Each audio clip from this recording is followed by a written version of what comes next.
చూసితివా బాలిక, రోజులు గడిచే కొద్దీ మనిషికి జ్ఞాపకాలు కూడా మోయలేని బరువైపోవును బాలిక.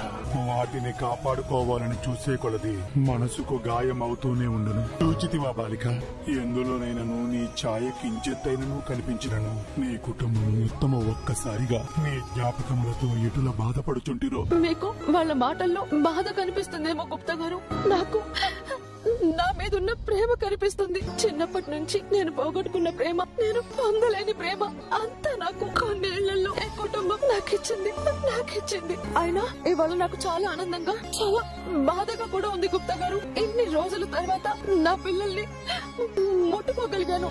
నా మాట నా వాళ్ళందరినీ చేరింది. మా ఆయన కళ్ళల్లోకి చూస్తూ మాట్లాడగలిగా. ఒక్క క్షణం అంతే ముందులో ఉన్నట్టు అనిపించింది. కానీ ఇదంతా ఉన్నది ఒకే ఒక్క రోజని తలుచుకుంటే చాలా బాధగా ఉంది గుప్తా గారు. ఏం పర్లేదు, ఒక్క రోజైనా నేను నా వాళ్ళతో చెప్పలేని కబుర్లన్నీ చెప్పా. జీవితానికి సరిపడే జ్ఞాపకాలు నాతో తీసుకెళ్తా. తప్పు చేయుచున్నావు బాలిక, చాలా పెద్ద తప్పు చేయుచున్నావు. ప్రకృతికి విరుద్ధమైన పనులు చేసినచో వినాశనము తప్పదు. కోరి విపత్తుని తెచ్చి నీ కుటుంబముపై మోపరా. నీవు చేయు పనులకు నీ కుటుంబము మూల్యము చెల్లించదు. నా కుటుంబాన్ని చేయకండి ప్లీజ్. అటులైన నా మాట వినుము బాలిక.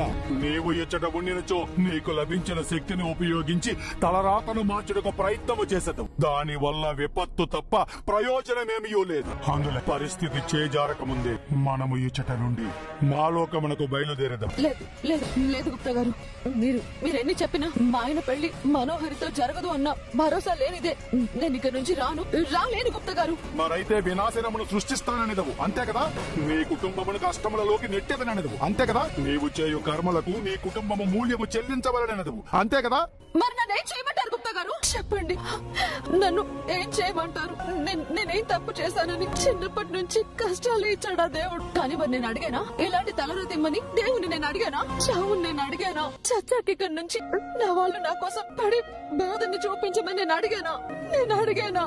బాగా కనిపించాలని నేను అడిగానా? అమావాస్య రోజు నేను కనపడకూడదని నేను అడిగానా? పౌర్ణమి రోజు శక్తి నిమ్మని నేను అడిగానా? అదే పౌర్ణమి రోజు పెళ్లి పెట్టమని నేను అడిగానా? చెప్పండి, నేను అడిగానా? నా కుటుంబాన్ని కాపాడుకోవడానికి, మనోహర్ని ఇంట్లోకి తెచ్చి నేను చేసిన తప్పుని సరిదిద్దుకోవడానికి ఈ శక్తిని దేవుడు నాకు ఒక అవకాశంగా ఇచ్చాడు గుప్తా గారు. మా ఆయన తలరాతలో ఏం రాసుందో నాకు తెలియదు గుప్తా గారు. కానీ మనోహరితో పెళ్లి రాసి పెట్టుంటే నేను విధితో యుద్ధం చేయడానికైనా సిద్ధమే. ప్రకృతికి ఎదురెళ్లడానికి కూడా సిద్ధమే. మనోహరి ఏం చేసినా ఈ పెళ్లిని నేను జరగనివ్వను. మీరు ఎన్ని చెప్పినా నన్ను ఈ పెళ్లి ఆపకుండా ఆపలేరు. బాలిక జగన్, ఆ బాలిక చెప్పినట్లు ఈ శక్తి ఆ బాలికకు వరమా లేక తన కుటుంబమునకు శాపం? Good morning. ఇక్కడేం చేస్తున్నావు? అడుగుతుంటే చెప్పు ఏంటి? నేను అడిగా, ఆ రూమ్ లో మీరేం చేస్తున్నారు? ఒక్కసారి చుట్టూ చూసి ఎవరు రూమ్ లో ఎవరున్నారో చెప్పు. నన్ను మీ రూమ్ లోకి ఎందుకు తీసుకొచ్చారు? అంటే మీరు తీసుకొని రాలేదా? నేనెందుకు తీసుకొస్తాను? అసలు నువ్వు నా రూమ్ లోకి ఎందుకు వచ్చావు? ఎప్పుడు వచ్చావు? ఎలా వచ్చావు? మిస్ అమ్మా అడిగేది నిన్ను. అవునండి, నాకు గుర్తుంటే కదా మీకు చెప్పడానికి. హలో, ఏం ఆలోచిస్తున్నావు? అదే మీ రూమ్ కి ఎందుకు వచ్చానా అని. అసలు నాకేం గుర్తు రావట్లేదేంటి? అది నిద్రలో వాటర్ తాగడానికి వెళ్లి నిద్ర మత్తులో ఇక్కడికొచ్చి కూర్చొని ఇలా పడుకున్నట్టున్నా. అంతే అంటారా? మేబీ నా వైఫ్ కూడా అప్పుడప్పుడు ఇలానే వాటర్ కోసం వెళ్లి సోఫాలో నిద్రపోయేది. ఓహో సారీ, ఇంకొకసారి ఇలా రాను. అసలు నిద్రలో నీళ్లు తాగడానికి లేవను. ఓకే అండి, అసలు రాత్రి ఏం జరిగింది? నేను ఎప్పుడు నిద్రపోయానని వాటర్ కోసం లేవడానికి ఏం గుర్తు రావట్లేదు. ఇంత పొద్దున్నే అమర్ రూమ్ దగ్గర నీకేం పని? రూమ్ లో నుంచి వస్తున్నానని తెలిస్తే గుండె చచ్చిపోతున్నాను. ఏంటి అడుగుతుంటే ఏదో గొనుక్కుంటున్నావు? తెలీదండి, తెలిస్తే ఫస్ట్ మీకే చెప్తానంటున్నాను. ఫింగర్, నా పెళ్లి ఆపుతానని చెప్పి పిచ్చిదయ్యేలా. ఇంత పొద్దునే మీరు ఇక్కడేం చేస్తున్నారు? ఇంత పొద్దున్నే నువ్వెక్కడికి వెళ్ళావు మిస్ అమ్మా? అది నిన్న నైట్ వాకింగ్ కి వెళ్ళాను. చెప్పండి మిస్ అమ్మా. థ్యాంక్ యూ మిస్ అమ్మా. ఎందుకు? నిన్న నైట్ నువ్వు మా కోసం చేసిన పనులకి. మా అమ్మలా మమ్మల్ని దగ్గరికి తీసుకున్నందుకు. నువ్వలా పట్టుకోగానే మాకు మా అమ్మ గుర్తొచ్చింది. నేనా? నువ్వే మిస్ అమ్మా. ఏ గుర్తులేనట్టు అడుగుతున్నావు? మా అమ్మ మాకు ఎలా వడ్డిస్తుందో అలానే వడ్డించావు. మమ్మల్ని నైట్ కూడా మా అమ్మలానే జోకొట్టి మమ్మల్ని నిద్రపుచ్చావు. నిన్నలా పట్టుకొని పడుకోగానే మా అమ్మనే పట్టుకున్నట్టు అనిపించింది తెలుసా? మీరు చెప్పినవన్నీ నేనే చేశానా? నువ్వే చేసి మళ్ళీ నేనే చేశానని అడుగుతావేంటి మిస్ అమ్మ? ఏమైంది నీకు? అదే నాకు కూడా అర్థం కావట్లేదు. ఏదో అయింది నాకు. సర్లే, ఇప్పుడు ఇంపార్టెంట్ అది కాదు. ఈ పెళ్లి ఆపుతున్నావా లేదా? ఆపితే ఎలా ఆపుతున్నావు? అసలు ప్లాన్ ఏంటి? ప్రిపరేషన్ ఎలా చేయాలి? ప్లాన్, ప్రిపరేషన్ అంతా సిద్ధంగా. మీరు ఫ్రెష్ అయ్యి కిందకి వచ్చి జరగబోయేది చూసి ఎంజాయ్ చేయండి. సరే, వీళ్ళు చెప్పేవన్నీ నేనే చేస్తే మరి అవన్నీ నాకెందుకు గుర్తులేవు? అరే చోటు ఇట్రా, ఇందులో ఏది ఒరిజినల్ ఏది డూప్లికేట్ చెప్పరా? సరే అన్న, త్వరగా చెప్పరా. ఇదే అన్న. అది మనం చేసిన డూప్లికేట్ రా. ఏది ఒరిజినల్ మనం కూడా కనిపెట్టలేకపోతున్నాం. మరి 2 డూప్లికేట్ చేస్తే అయిపోతుంది కదన్నా. మోసం చేయకూడదు. నువ్వు మరీ అన్నా, ఆవిడ వాళ్ళ ఇంట్లో మోసం చేసే కదా నగలు తీసుకొని వచ్చి డూప్లికేట్ నగలు చేయమని అడిగింది. ఆవిడని మనం మోసం చేద్దాం. ఆవిడ నమ్మిన వాళ్ళని మోసం చేసి నగలు తీసుకొచ్చింది. మనం ఈ నగలు తీసుకుంటే నమ్ముకున్న వృత్తికి మోసం చేసినట్టు అవుతుంది. అన్నం పెట్టే పనికి మోసం చేస్తే పుట్టగతులుండు. మనకి ఎంత ప్రాప్తి ఉంటే దేవుడు మన తలరాత అంతే రాస్తాడు. లేదు, రాతలో లేని దానికోసం ప్రాకులాడితే ఎలాగైనా సాధించుకుంటానంటే జీవితాలు తారుమారైపోతాయిరా. అలాగే అన్న. ఈవిడేంటి ఫోన్ లిఫ్ట్ చేయటం? ఈ నగలు పొద్దున్నే కావాలి, చాలా అర్జెంట్ అని చెప్పి. సర్లే, అడ్రస్ ఇచ్చింది కదా, వెళ్లి డైరెక్ట్ గా ఇస్తే సరిపోతుంది. రేయ్, ఆ బ్యాగ్ తీసుకో, ఇవన్నీ సర్దాలి. అలాగే అన్న. నిన్న నా అంగుళీకము తెచ్చి ఇచ్చినచో నీకు వచ్చు శక్తి ఏమిటో చెప్పేదని అనగానే బాలిక టక్కున తెచ్చుటకు వెళ్ళినది. అనినా నా అంగుళీకము నాకు దగ్గరలోనే ఉన్నది. అమ్మ బాలిక, నా అంగుళీకము నాకు సమీపమునే ఉంచి ఇన్ని దినములు నాతో ఆడుకొని చుట్టివా? నీవు వచ్చులోపు నేను నా అంగుళీకము కొరకు శోధించదా. తలచితినో లేదో ప్రత్యక్షమై నా అంగుళీకము నాకు దొరకు వరకు ఈ బాలికను ఇచ్చట నుండి పంపించవలే. ఏమిటి బాలిక? అది ఇప్పుడు నేను వేరే వాళ్ళ బాడీలోకి వెళ్లే పవర్ ఒకటే వచ్చిందా, లేదా మాయమయ్యి ప్రత్యక్షమయ్యే పవర్ కూడా వచ్చిందా?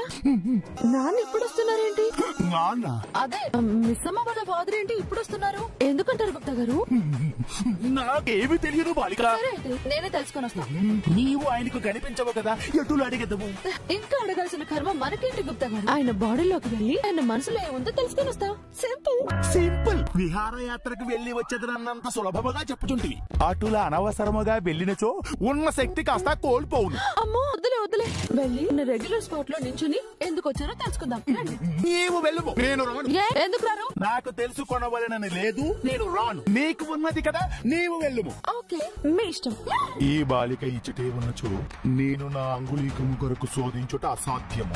ఈ బాలిక లేని సమయము చూసి నా అంగుళీకము కొరకు నేను శోధించదు. చుట్టూ ఎవరూ లేకపోయినా నాకెందుకో అప్పుడప్పుడు నాకు బాగా కావాల్సిన వాళ్ళు నాకు దగ్గరగా ఉన్నట్టు అనిపిస్తుంది.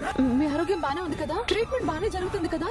చెప్పండి. ది సూర్య ప్రేమంటే అభిమానులను పిలిచి మరీ భోజనాలు పెట్టించిన స్టార్ హీరో స్వయంగా వడ్డించాడు. కారణం ఇదే. కాలీవుడ్ స్టార్ హీరో సూర్య క్రేజ్ గురించి ప్రత్యేకంగా చెప్పక్కర్లేదు. ఆయనకు దక్షిణాదిలో మంచి ఫాలోయింగ్ ఉంది. తెలుగు రాష్ట్రాల్లోనూ భారీగా అభిమానులున్నారు. తన కుటుంబ సభ్యుల్లాగానే అభిమానులు కూడా ఎంతగానో ప్రేమిస్తాడు సూర్య. సమయం కుదిరినప్పుడల్లా వారిని కలుస్తూ ఉంటాడు. వారి బాగోగుల గురించి తెలుసుకుంటూ ఉంటాడు. అలా తాజాగా తన అభిమానులందరికీ భోజనాలు పెట్టించాడు స్టార్ హీరో. స్వయంగా ఫోన్ చేసి తన ఫ్యాన్స్ ని పిలిపించిన హీరో దగ్గరుండి మరీ వారికి భోజనాలు వడ్డించడం విశేషం. దీనికి సంబంధించిన ఫోటోలు, వీడియోలు ఇప్పుడు సామాజిక మాధ్యమాల్లో తెగ వైరల్ అవుతున్నాయి. మరి సూర్య తన అభిమానులకు ఇంత పెద్ద ఎత్తున భోజనాలు ఏర్పాటు చేయడం వెనుక కారణాలేమిటో తెలుసుకుందాం. గతేడాది డిసెంబర్లో తమిళనాడును వరదలు ముంచెత్తాయి. మిచాంగ్ తుఫాను కారణంగా తమిళనాడులోని పలు నగరాలు నీటిన మునిగాయి. వేలాది మంది ప్రజలు రోడ్డున పడ్డారు. వారి దీనస్థితిని గమనించిన సూర్య, కార్తీలు వెంటనే 10 లక్షల రూపాయల ఆర్థిక సహాయం ప్రకటించారు. అంతేకాదు తుఫాను ప్రభావం తగ్గే వరకు ప్రభావిత ప్రాంతాల్లో నిత్యం అన్నదాన కార్యక్రమాలు చేపట్టారు. అయితే నిత్యం అన్నదాన కార్యక్రమాలు చేపట్టాలంటే భారీ సంఖ్యలో వర్కర్స్ కావాలి. అప్పుడు సూర్య తన అభిమానులకు పిలుపునిచ్చారు. తన అభిమాన హీరో పిలిస్తే ఫ్యాన్స్ రాకుండా ఉంటారా? వెంటనే రంగంలోకి దిగారు సూర్య ఫ్యాన్స్. వరద ప్రాంతాల్లో పలు సేవలు చేశారు. అలా అభిమానుల సేవలను గుర్తుపెట్టుకున్న సూర్య వారందరినీ ఒక్కసారి కలుసుకోవాలనుకున్నాడు. అందుకే స్వయంగా ఫోన్ చేసి తన ఫ్యాన్స్ ని ఆహ్వానించి ఒక గ్రాండ్ పార్టీని ఏర్పాటు చేశారు. చెన్నైలోని త్యాగరాయర్ నగర్ లో ఓ ప్రైవేట్ ఫంక్షన్ హాల్లో చెన్నై, తిరువల్లూరు, కాంచీపురం, చెంగల్పట్టు జిల్లాలోని అభిమానులందరికీ శాకాహార విందును ఏర్పాటు చేశారు సూర్య. ఈ సందర్భంగా స్వయంగా సూర్యనే తన ఫ్యాన్స్ కు భోజనాలు వడ్డించడం విశేషం. అలాగే వారందరితో ఎంతో ఓపిగ్గా ఫోటోలు దిగాడు స్టార్ హీరో. ప్రస్తుతం ఈ విందుకు సంబంధించిన ఫోటోలు నెట్టింట వైరల్ అవుతున్నాయి. సూర్య ప్రేమంటే అలాగుంటది మరి అంటూ ఫ్యాన్స్ క్రేజీ కామెంట్లు చేస్తున్నారు.